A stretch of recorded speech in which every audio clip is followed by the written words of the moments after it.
we get right back into it. Welcome everybody to episode 4.2 of Under the Middle Rope. I'm your host, Jose Tawada, and today we continue our review of WrestleMania 3060 two-night extravaganza. As you're noticing that so far, after night one, if you heard night one, we are very intrigued at it, and we were definitely excited for night two as time went on. And you know, I have to say, I'm kind of relieved that we split this into two episodes because, again, it was long, and night one was getting long. If you guys heard night one, and plus, you know, if you want to listen to a specific night, perfect. You know, if you just want to hear about night one, then you now have 4.1. If you want to hear about 4.2, night two, you have this episode. So once again, continuing with my guests of Nick Charlick, Peter Atkinson, Andrew Wolf. I can see how the words play out there. Lots to talk about. Lots to get right back into it. No kids this time. No kids at all this time. But and the one thing you'll notice is that, of course, given our guests are from the UK, one individual forgot to turn his light on, and which is a hilarious thing you'll notice as the episode rolls along. So enough talking. Let's get right to it. Here is our review of Night 2 of WrestleMania 36. All right, everybody, welcome back to part 2 of this WrestleMania 36 review. Originally, we weren't planning to have a two-part episode, but we realized that we went on a long time with part 1. And plus, if you just want specific thoughts on either night 1 or night 2, boom, you're golden, you're set, because we do that for you here accidentally. Let's get right back into it. We had a great review, great talk about it. As Wolf is coughing, great. Let's get right into it. Night 2 started off hot. Started off very, very, very strong with Rob Gronkowski. And then after Rob Gronkowski appeared, we went into a match that we didn't think would open up right away. I would agree. I think a lot of people would agree with. Charlotte Flair and Rhea Ripley for the NXT Women's Championship. Once again, I'm the only one who picked Charlotte. And my explanation, I'm going to start off with this. Charlotte did become NXT Women's Champion. My explanation for this last week was that there was no way in hell that they were not going to put this on Charlotte, because to me, you know, they love giving Charlotte those big, big moments. And I was just thinking, this is it. They're going to put it on her. All three of you doubted me, on camera or not. She became champion. I thought the match was great. I thought it was solid. An incredible start to night 2. You know, boom. Like a lot of us were hyped up at the end of night 1, ready for the next day, and then right back into it. Bam. Incredible stuff. And, yeah, Rhea was selling that leg a lot. She sold it really great. And then, you know, it ended up costing her. So, I mean, I'm not a Charlotte fan, but, and of course, like you guys know with my history of Charlotte, that I hate it when people poke on me hate when people poke fun of me after Charlotte beat Trish at SummerSlam, which I had to witness in person, which wasn't fun. So, it was what it was. Wolf, we'll start with you with your sarcastic. Oh, shut up. Like, you guys will at one point when I circle around here. Wolf, will start with you before Nick gets booted off this thing. Well, random note. I just noticed the golf ball I've been holding. Look what's written on it for some reason. Oh. Why do you have that? I don't. This is from the Masters in like 2006, but I randomly noticed it says NXT. But anyway, okay. I enjoyed this match. Rhea Ripley came out looking really good, even if she didn't win. And, like, it was fun. And even if I didn't like the finish, mainly because it put a smug look on your face, I at least enjoyed the match, and I can appreciate what they can do with it. I, for one, am looking forward to all the matchups that Charlotte can have in NXT, especially Io Shirai. Ooh, that's a good one. And Deonna. And, of course, Deonna, yes. Deonna. Okay. Pete? Yeah, I thought it once again shows Charlotte is one of the best in the ring out there. She is fantastic in-ring performer, and I think this, in my opinion, is the best women's match ever at WrestleMania. Whoa! From an in-ring point of view. That is a big one. That's a big statement. I mean, just to follow up on that, I know the women, unfortunately, don't have a good record with that. Yeah, like, it was... Go on. As I say, the Playboy Bunny match has come quite close, but yeah. Okay. That's an interesting take there. Very interesting take, Pete. But anything else with the match? Yeah, I thought in ring perspective, absolutely fantastic. I thought I would like to see Rhea Ripley last a little bit longer. in the figure of 8 before she tapped out, just a little bit longer, just to show a bit more resilience. But in hindsight, I actually think it might have been the right result, because it gives Charlotte something new to do, gives her something to do in NXT going forward.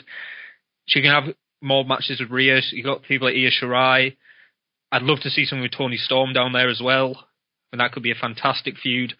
But yeah, I think she is one of the best in-ring performers WWE has ever had. And you can't, from an in-ring point of view, no doubt. As somebody who's again is not a Charlotte fan, you just have to acknowledge it, because it's true. She is definitely one of the best. Today, she's on her way to being all-time, one of the best of all time for sure. So you just can't hate on it. Nick? For me, this was the best in-ring match of the weekend. I thought it was fantastic. Really good. The way Rhea sewed the leg through the whole thing, I think that it kept her strong. It did more for her losing, which is strange, because I thought Rhea was going to win. But like Pete said, looking at it in hindsight, I think kind of it's the right decision now, because Charlotte can go to NXT. She can boost the ratings a little bit for Wednesdays. And this gives Rhea something to fight back towards if she stays down there as well. So I know other than you, Jose, we all thought Rhea was going to win. I think it's a smart move. Yeah, all of you brought a great point with the future of NXT, and one of the biggest points that I made last week, if you didn't listen, was that this is something to compete with NXT for, and there were reports that that they wanted Charlotte there to kind of help boost those ratings. They're also saying that they want Charlotte on Raw as well. That was the other thing I read, that they want to split her time on Raw and NXT. So you really open up a massive big avenue with the NXT Women's Championship, and all of a sudden the NXT Women's Championship may suddenly feel from brand exclusive to now a bit of a interpromotional title, which is great because, and I think when we were bringing up Becky and Shayna earlier with what happens there, right? What happens with the women, who could be one of those to step up for the Raw Women's Championship. Well, that may not seem 100%. If Charlotte is going to spend time on Raw, then that's really good for the women out there who can explore that opportunity a little bit more to get those spots that I'm sure some of them would want. Next on the card, I don't know why I picked Bobby Lashley. I thought I picked Bobby Lashley for the same reason as to why, let's say maybe Nick picked Corbin, to try to break off from the predictions pack, to try and stand out with the predictions total. That didn't work, thankfully, and if Bobby did win, that would have sealed my title win earlier. It didn't. The match sucked. I regret my pick. And I'm just gonna hand it over to Nick, because I don't have anything else to say on this other than it was a bad pick. Nick. What can you say about this? I spent most of my time on my phone. I don't think I've really seen much other than the finish. Obviously, the build was fantastic, obviously. Yeah, I think this is one that's just been added to fill the card. I don't think this is even on the show if it's not in the Performance Center. It was weird. I mean, they're going to use it moving forward to break up Lana and Lashley, I think, which I'm sure you're going to be delighted with, Jose. Oh, I'll get to my thoughts after everybody's made their rounds. Pete. Yeah, I think I was the only one who actually said this, but I thought the ending was really weird. Yes, I made the point in the chat, but I think I was the only one who actually thought it. I thought Lashley definitely pulled a Hogan kick out, where as soon as the referee's hand counted 3, his shoulders were up, and then I went and rewatched it. Basically, as soon as when they played the music, Lashley was back on his feet.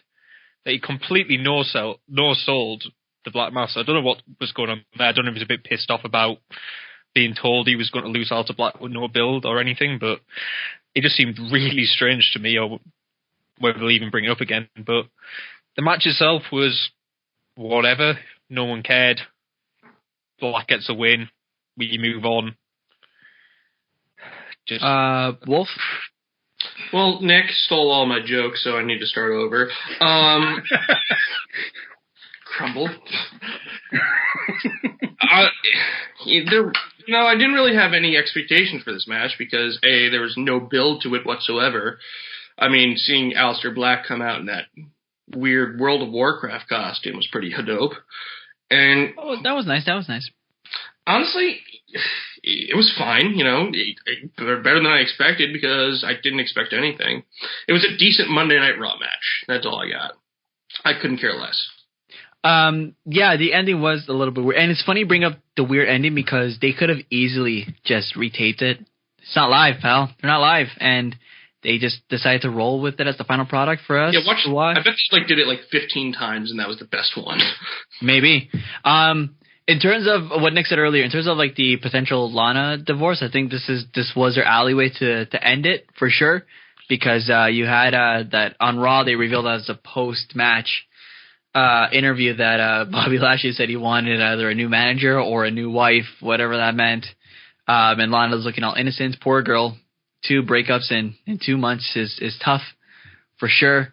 I was joking around last night in our chat saying that Bobby Lashley's now going to become Mr. Money in the Bank so he can pick up the divorce papers that are hiding in the briefcase. God, no.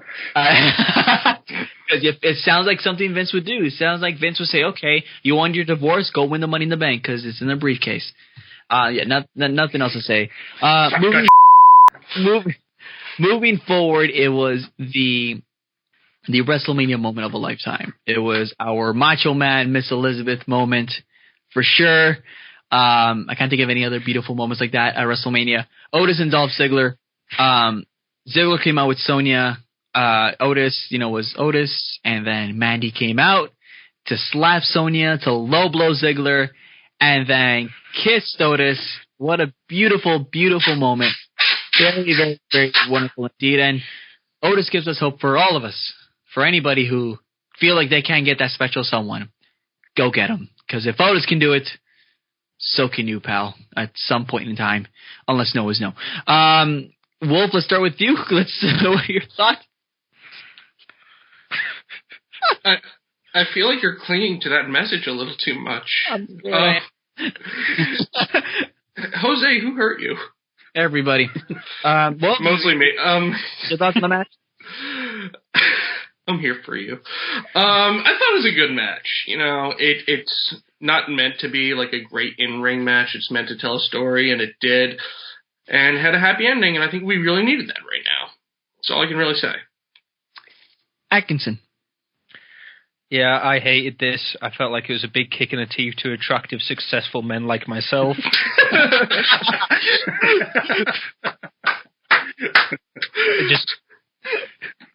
Just explained that we'd never come out on top.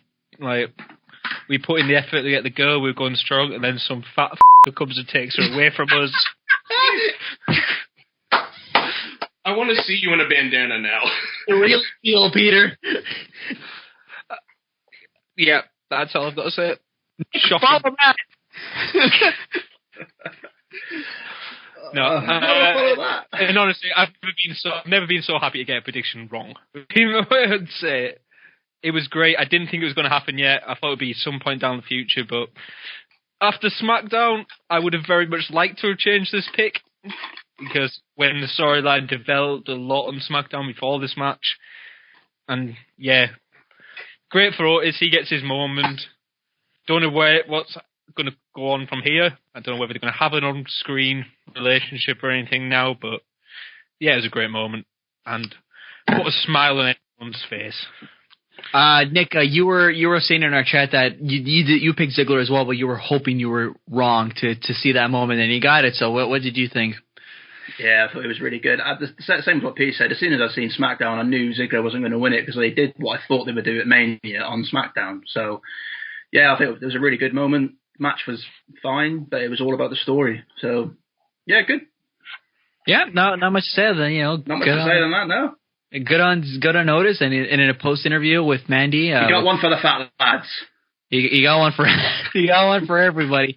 The one thing that made me laugh was Mandy and Otis had their interview with Charlie after the match, and Mandy tell Otis, "Let's go get some steaks." He's like, "Oh yeah." Hey, yeah, I want my steaks. Oh yeah, It's just I know that I was talking to some people just don't like the Otis as a character, but I personally just love the man. I think he's so funny. To me it's charismatic. To many it won't be, but what I also have to remember WrestleMania Night 2 was steak and a so. It's an English What? thing, obviously. Okay, That's an actual day. You guys never heard of that? no. That's not a thing. Is that not a thing? It's No. not a thing. It's a thing. Is that not a thing in America? That is definitely a thing, isn't it, Nick? It's not Yes. a thing. I mean, Steak not for steak me. and a is I'm 100% married, a but- thing. No, Hey, Tuesday, what's the next match? well, it's a match. I'm shocked that you guys have not heard of that, though. But No. yeah, move on. God, Look it up. the senses were working. I don't think I want to look that up. Edit this out. We're gonna leave it at. We're gonna leave this in for the family viewers at home, and those that are watching with their kids. The next match will have us in big discussion for a while because there was a lot said about the match. There was a lot said after the match. This was a match that we thought had main event potential, and it did. Was not the main event. It was the 9-year wait for our Toronto homeboy Edge to take on Randy Orton. 36 minutes and 35 seconds was the final tally of this match. It was long. It was very, very, very long. There was even some spots in the match where a lot of people were a bit concerned about. Pete, I know you were saying you didn't see it. The rest of us did. In the cable spot match where they were showing us somewhat of a hanging, but getting choked up by a cable. A lot of people were bringing reference to a certain documentary that I personally don't want to say right now with Dark Side of the Ring, but to try to get people to understand which documentary I'm talking about, the season 2 opener brought up a topic that hurt us a lot in watching that. And then that spot in the last Man Standing match had a lot of people reminded of it, and apparently even WWE employees were a bit disturbed by this. And then again, just the length of the match, which I know the three of you will have your share in a bit. And then the last part that I wanted to make, which I hope you guys include in your discussion, is everybody's favorite reviewer, Mr. Dave Meltzer, gave this star a 1. He gave this a 1 star out of 5, and quoting, saying that it was the worst WrestleMania match and most boring WrestleMania match of all time in 36 years, which is a lot to say. Let's start with you, Pete, because like I said, you weren't sure of the cable spot there, but what are your thoughts on the whole thing and just in general? Well, obviously, when people brought it up after the match, I was like, oh yeah, I do recognize it now, but I hadn't seen that documentary, so it probably wasn't as fresh on my mind as it was other people's. But yeah, the match itself, I thought was good. It was not great, but was good. It kept me engaged. There was some stuff. It definitely did need to be shortened by probably 10 minutes. Down, cut out some stuff in the middle. But it started hot. There was some unique spots. It was great to see Edge again, and it kept me engaged because there was such a great story going into it. So I still felt, even through the boring bits, tense, waiting for stuff to happen. So to go back to Meltzer's point, we say it's the most boring match in history. At Mania, we've had Cole versus Lawler. We've had Brett versus Vince. We've had Luger versus Yokozuna. We've had these matches which are so dull and so little investment in some of them. And then you go, this was definitely not worse than those matches. 100%. It was, yeah, it's not a 5-star classic. In my opinion, it's probably a 2.5, 3-star match with good moments that need to be shortened. But it was just fantastic seeing Edge again. And to see him pick up that big win. And when they were on the truck at the end, I was so tense about what was happening that, I was engaged and I enjoyed the match. Yeah, one of the points before I'm going to hand it off to Nick next. I cannot speak to that. That's a tongue twister. I agree in the sense that I was saying a bit more time than 10 minutes. I was saying 15 to 20 to reduce it because there was a lot of moments where head to the wall, walking around slowly. Well, right from the start, as soon as Orton opened up with the RKO, right? For some odd reason, Edge was just dead throughout the whole thing. It was just groggy and slowly walking. I think you could have picked up the pace a little bit quicker, I thought, in my opinion. So it was long. Nick, you're like me. You're one of the biggest Edge fans that I know. He's definitely if one of your all-time favorites is not the favorite for you. You had a lot of thoughts on Edge returning, so share that, and then again your thoughts on the match as a whole. Oh, it's just so good to see him back after obviously we've waited 9 years to see him. The match, it probably was a little bit longer, but I didn't really think of it because I was just enjoying seeing him on TV again. And I think the way they did it was exactly what they needed to do. Randy tried to murder him. He RKO'd his wife. Why would he come in and want to wrestle him? He wants to come in and beat the living shit out of him. I thought it was really good. They probably could have cut up a bit in the middle, possibly. That's the only thing I can say. The bit where he's climbing on the ceiling above the table, the elbow drop was really cool. The finish was great. Edge's facial, you can clearly see he's obviously done some acting because that was really good. The pain in his face when he did that, he wasn't sure. And then after he hugged him, I think, jumped on top of him. I just really enjoyed it. I thought it was awesome. Wolf. I mean, I definitely noticed the Benoit spot right away, and it was something I wasn't comfortable with. Frankly, if you cut out the entire gym part of that, maybe don't have them go back to the ring, maybe go right to the warehouse. I mean, if we're doing this tour of the Performance Center, it was way too long. I didn't hate it. I enjoyed what they were going for. I just could have done with a lot less of it. It just really dragged for me. And I don't know. I'm looking forward to seeing Edge in a regular match. This is a great story, not the best bookend, but it's done, and we're moving on, and I can't wait to see where Edge goes from here. For those it is Chris Benoit, who I was talking about earlier, who everybody was talking about earlier. I had one point I was gonna make, and it just slipped. Other than, like I said, I think it was just good to see him back for sure. It's a relief, of course, to have him back, and the big tense moment that Pete said in the end, where the concerto and telling the ref to stop the count and all that, and you're like, damn. I think Nick said he did hug him right at the end of the match. He's like, I'm sorry, but. Yeah, this had to be done. And now I remember the point I was going to make was that I didn't think of the documentary when that spot was happening. I was just thinking, well, just damn, he's just choking a guy with a cable. Like, it's just that on its own is like, ugh. It's just like it's someone to sell because it looked like Orton was gonna pull the cable. Or like, please don't hang the guy. We already had that at a WrestleMania, and it was horrifying with the Big Boss man at WrestleMania 15 inside Hell in a Cell. The only other thing I would add though is, you also had this big warehouse segment. And it's probably one of the most unique areas, like backstage areas that I've seen in a match, and is a little bit underplayed. Because you have so many props there. You have literally anything can be there. That I think can get a little bit more creative, and there maybe wasn't quite enough creativity in the first half of the backstage area to when you could have used all these supplies. And that was one hell of a big-ass ladder back there, and you didn't even use that. Yeah, besides that ladder. I don't think they used weapons in the whole match, did they?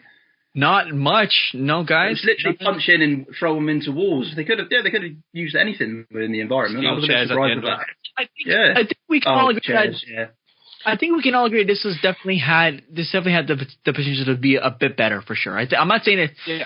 Like I think it did lack. I'm not going to go out and say it's a 1-star. I'm not going to go out and say it was a boring match. I was saying at one point, okay, it's dragging along. It's like we got to wrap this up now because not necessarily for time constraints, but just like we got the point across. We know we're going to get a big finish, and I thought they could have reached that thrilling conclusion sooner than later. Moving forward, it was the WrestleMania debuts for everybody in this match. Everybody had a WrestleMania debut here. The Street Profits, Angel Garza, Austin Theory. Street Profits won a very, very short match. Bianca Belair came out to be with her husband, also making a WrestleMania debut. Debuts all around, guys. I don't know if there's much to say on this. Wolf, let's start with you. Your thoughts on this Raw Tag Team match? I'm not saying this for comedy, but I really have nothing. It was a short match. It didn't really do much for me at all, Pete? It was fine. It was a decent enough match. Didn't really care. Nick? Yeah, same sort of thoughts, really. I think this match is obviously not what it was supposed to be. It's changed probably 2 or 3 times now. It was supposed to be something to do with Andrade and Rey with the US title. And then they've thought about maybe doing multi-man, and then they had to switch the tag teams out. And they did the best they could. I think Montez kind of did well, but not really much to say. Yeah, Montez screaming out what we all were thinking of, which was just kept screaming out WrestleMania, and you know what? Good for you. Thank you for letting us know as a WrestleMania fan. He's a crowd all in his own. That means a lot, so good for him. The next match was the Fatal 5-Way Elimination Championship, and this was the match that determined this reign. So I'm gonna wear this for this segment here because this is fun. Interesting. It's funny because the 4 of us and in our group chat were saying oh my goodness, what if Tamina actually pulls this off? Because I was a little worried. Or wait, was I legitimately the only one while the rest of you were just joking around? We were all joking around. I'm pretty sure I said if Tamina wins this, I will go and watch Cats twice. That was my. You just don't know WWE. Okay, you just don't know. Yeah. So the order of elimination was Tamina went first after she was pinned by everybody, and then Naomi was eliminated, which locked this up for me. Sasha Banks was gone. Yes, of course. Yes. Yes. This is great. Thank you, gentlemen. Thank you. And then Lacey Evans and Bayley in the final two. I know some people were freaking out because they didn't want to see Lacey Evans with the title. I was saying this could be it. And for some odd reason, Sasha Banks helps eliminate Lacey for Bayley to retain. Nick, let's start with you. Your thoughts on this whole thing? Yeah, I thought it was all right. I think this is to start to show the tension between Sasha and Bayley. I know she didn't turn on her as such in this, but they had the bit where she kneed her by accident, and then they shown Bayley looking at her as she pinned her. So she didn't obviously help her break up the pin. So I think that's what this match is to achieve. Tamina, I called that from the beginning. She was dominant to start with, and then everyone hit their finishes on her, and then they all piled on top, which is exactly what they do with every big person in a match. So that's all I've really got to say, to be honest. Pete? Yeah, there was more chance of me turning up and winning that match in a dress than there was of Tamina winning it. So, wait, can we do that? No. Nick, anything else? To be honest, I thought that this was maybe the surprise package match. I thought it was a very good match. I thought all of them went pretty all out. Even Tamina did okay. So, and I really thought later on, I thought Lacey was winning it. Especially when Bayley started mocking like the military salute and stuff. I was like, oh my god, they are going to put the belt on Lacey Evans here. But I think they did the right thing to tease the Sasha Bayley stuff enough. They didn't quite go full all out yet, but it was a good tease. It made sense, Sasha helping her, because she had just been clocked in the head by Lacey Evans as well. And yeah, I thought it was a really good match. Just to point out, because I know a lot of us praise Sasha for what she's done. Like we know she's very good. 0-5 at WrestleMania, which is incredible for somebody who you think highly of. I mean, like you would assume she'd have one win at WrestleMania at some point, and now she's on her way to doing exactly the opposite of what The Undertaker did. Wolf, last but not least, why'd you pick Naomi? Well, again, damn it. I don't know. Please put it down. Please put it down. Please put it down. I don't know. I thought they'd want to change up the title picture a little bit, and I thought Naomi was a good challenger for that. It makes sense what they did do. I mean, Sasha not winning now is an interesting choice, but I guess they do want to hold that back for maybe when there's a crowd, or maybe there's just more story to tell. So we'll see where it goes from here. Lacey Evans not winning is the right choice. I just don't think she's ready yet. And Tamina, I'm sorry, I'm just going to play it one more time.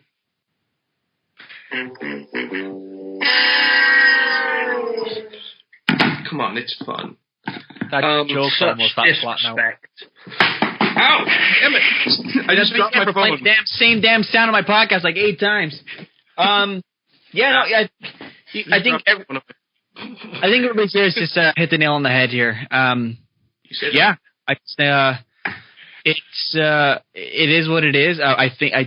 We did say last week, Pete, Wolf, the three of us did say that we were assuming that this is maybe Sasha's opportunity to get that moment in Boston at SummerSlam, if it's going to happen, of course, with the whole COVID situation. Hopefully it does, but yeah, it is what it is. The next match is the match of potentially the match of the weekend for a lot of people. It was a match that we, once again, like the Boneyard match, had no idea what to expect, no idea what to anticipate. And Pete, I'm going to save you for last because you have had a lot of thought into this. You had a lot to say about this match. I'm going to start with Wolf instead. That the Firefly Funhouse match was just unbelievably creative. It was brilliant from a storytelling point. It's not, I wouldn't call it a match, but it was just ended up being this weird masterpiece. And again, from the production side, like the technical stuff, oh my goodness, brilliant. Wolf, let's start with you. Well, again, I'm not even sure it's a match. It was a very good short film. And I thought it was really complex. Like, there was definitely a lot more thought put into that than WWE's put into, well, anything, maybe. Like, I'm going to plug somebody, Brandon Stroud from Uprocks. He wrote a really in-depth article about this. I agree. And it, like, broke things down in ways that, you know, I love. And he's the one that gave me the idea for the Price is Right loser horn. But it just kind of examines all these moments in Cena's career and like different choices he could make and turns it on its head. Like John Cena really is his own worst enemy. Like he's created everything himself, like to appease people, and he's never really grasped it. Like he's never really internalized it. I can't really do it justice. I go here. Maybe Jose will put a link. I don't know if he will. But Uprocks, Brendan Stroud, he wrote a really good article on this. Yeah, I'm personally not too big of a fan of Stroud's writing personally, but I did read that whole thing yesterday, and I thought Stroud just really went in depth with the match, and any thoughts that I've had already on it that I came to mind, he just emphasized them more. I thought that was definitely, to me, that's definitely my favorite piece of Stroud if I were to have one for sure. Because like I said, I'm not too fond on him, but I thought what he said was brilliant on the whole thing, and it was just extravagant. Nick. It was such good. Okay. Yeah. Oh, yeah. You beat me to it. God damn it. I had to. That's for cats, man. That's for cats. Yeah. It was so good. I felt like I was tripping watching it. It was fantastic. Yeah, just the intricacies for the whole thing, the callbacks through the whole different characters seen his career. It was just amazing. I found a breakdown of it online. It's about 8 pages long, so I'm not going to go through it now. But it was amazing. I haven't really got much to say. I know Pete's watched it about 5 or 6 times, so I'm sure he's probably the best person to break this down. Yeah, mate, unbelievable. Pete, it was all right, wasn't it? That's your response. Wow. No, so earlier on in the night, I said the Charlotte and Rhea Ripley match was the best females match at WrestleMania. In my opinion, this is the best match in WWE history. That's huge. That's huge. That's why I saved them for that's a really big take. That's a massive take. I think the amount, because I love the intricacies, I love the fine details, and this story doesn't have a 3-month build. It doesn't even have a 6. This story has an 18-year build into one match with the intricacies, the little details, and the story of John Cena's whole career, his failures within himself, how he actually made it, who he put over.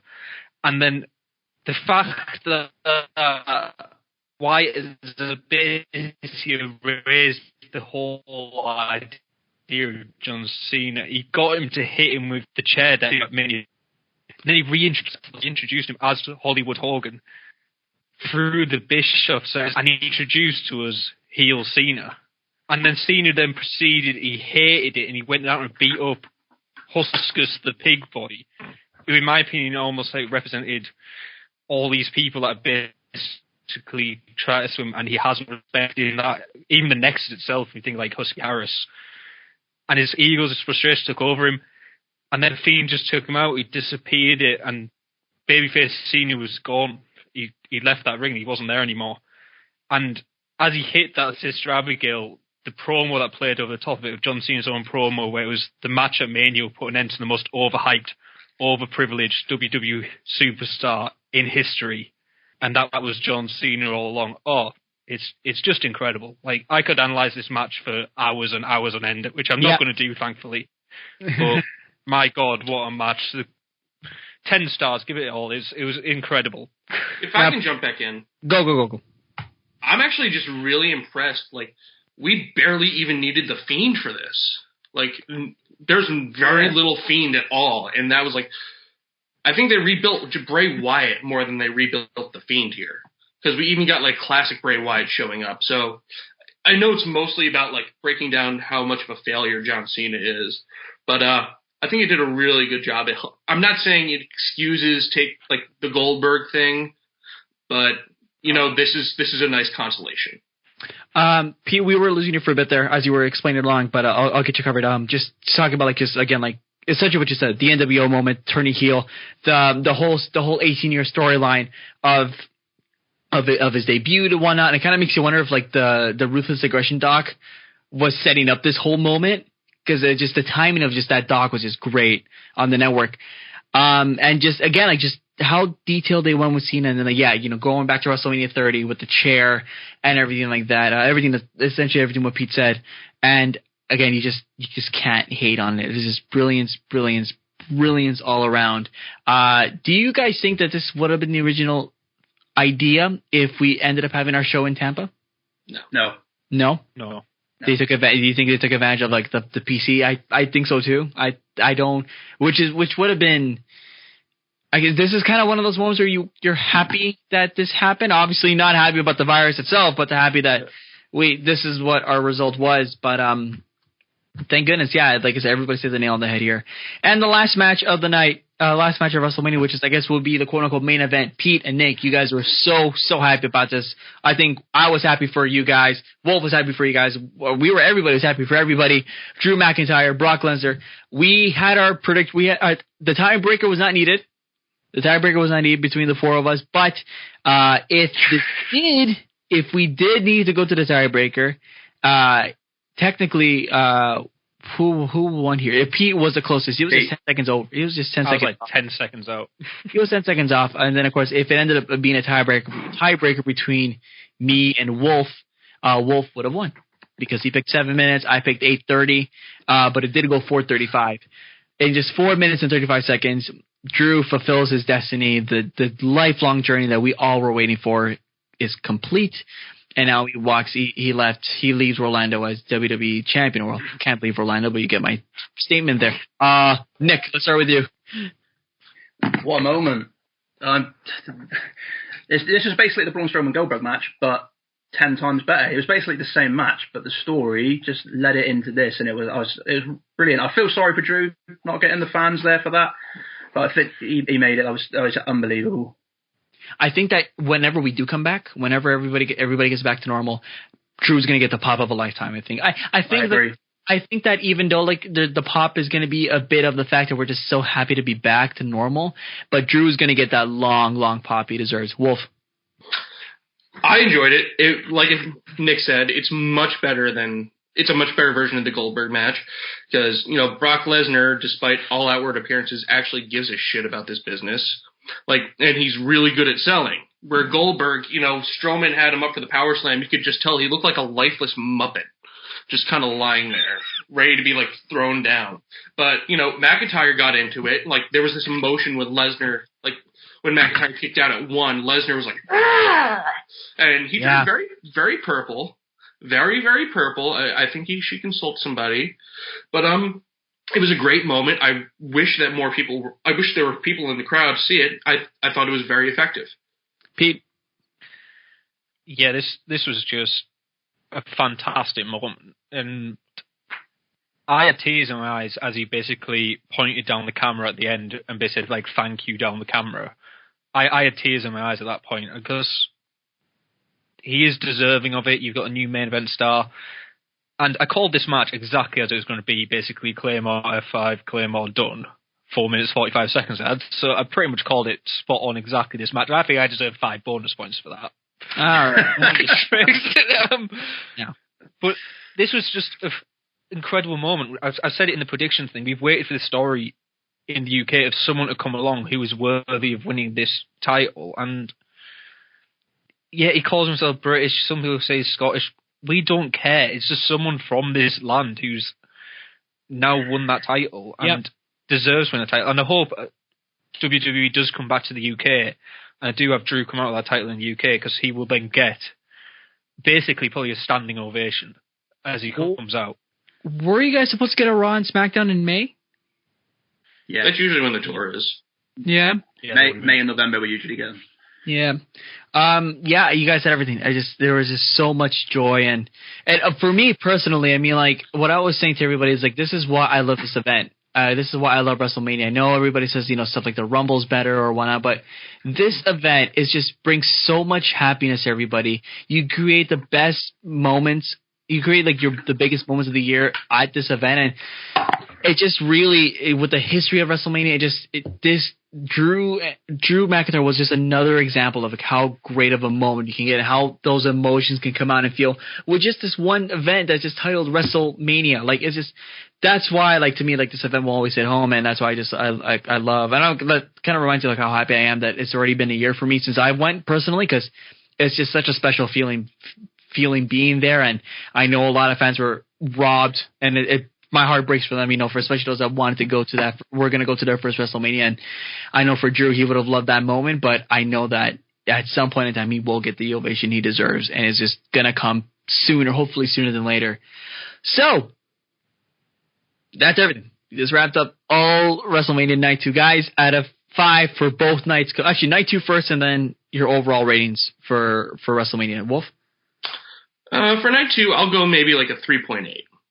3.8. And then for WrestleMania as a whole? I'd say maybe like a 3.7. Nick? 4 for both. 4 for Night 2, 4 overall. I think exactly what it needed to be. Pete? I'll give Night 2 a 5. I think it was, it had its mistakes, but I think the biggest moments just dragged it up. And for me, that was more than anything. Just that Firefly Funhouse match and Drew win the title. And if I can't give a show with both of those things on it a 5, I'm never going to give a show a 5. I'm gonna say about a 4 for Night 2, and then I just kind of like what Nick said, a 4 for all of WrestleMania. And this is gonna be weird. I feel like it's gonna be a bit controversial for me because you guys know me so well. I feel like, despite no fans, this may have been better than last year, and that's saying a lot because you guys know how much I love WrestleMania 35, but just because I was there. But I feel like this edges out 35 just a bit, not a lot, but I think that 36 has somehow managed to edge out despite the crazy circumstances. I think they pulled it off. I think you just got to give kudos to WWE for an incredible weekend of like what many people just thought was going to be bad because of just one aspect, and they worked with that non-aspect and turned it into something special. So I guess kudos to them, really. So, gentlemen, that reaches the end of our discussion. It was long, I know, in total, like combined total, nearly 2 hours. So breathe. This, as Wolf has gone crazy. But what do you mean I've gone crazy? I've been crazy. He's been crazy. But gentlemen, thank you so much for coming on. Thank you for predicting. I'll see who comes on for what I assume now will be Money in the Bank. I think is our next prediction show. I don't know, but just emphasize one more time: your under the middle rope champion is me. It is me, gentlemen. Soak it in. It is a way to go. If I had the money, I would create my own custom belt. For now, let's just use this bad boy. How can you rig a prediction? Actually, well, technically, is involving creative. Sure. You look spoilers. Anyways, I did. Oh God, I did not look at spoilers. Stop it, I know you did. I know you looked at spoilers. He had access to the filming. Gentlemen, thank you. Just holding the camera. Gentlemen, thank you so much for tagging in. I'll just go right to the closing. Thank you, guys. You made it to the end of the episode. You made it to the end of what was a long WrestleMania 36 recap. Again, I emphasize long, but I thought it was worth it to do this into 2 episodes. I kind of gonna give myself a pat on the back for thinking that along the way, because I think if I put this all into one, I think it just would have just dragged on. You definitely needed a breather. Kind of sounds like, an actual WrestleMania from the past that was 7 hours long. Speaking from experience, I figured to think the same way for podcasting wise.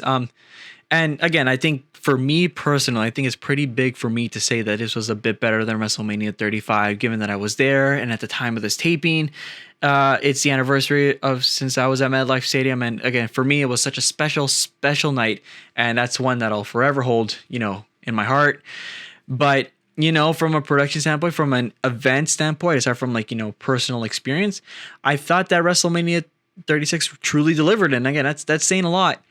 But and I think the good thing about this is that they've learned to adapt to their situations, I thought, and somehow made it work. I feel like the more general consensus is that no, it sucked, but here we are. And so that is that, not much to say on it. We said a lot on it, and I think it's time to wrap this up. So thank you for listening. Tune in. We'll be coming back soon. We got to get the creative flow going here, but we'll be back really soon with another episode. And that is that. Follow me on Spotify, Apple Podcasts. Debating to expand it more on a podcast term. So we'll see how that goes in the future. Subscribe to us on YouTube. Click the bloody bell. And of course, Facebook, Twitter at Under Middle Rope. I am your host, Jose Tawada. Thank you for listening. We will be back soon. Have a great one. Enjoy it.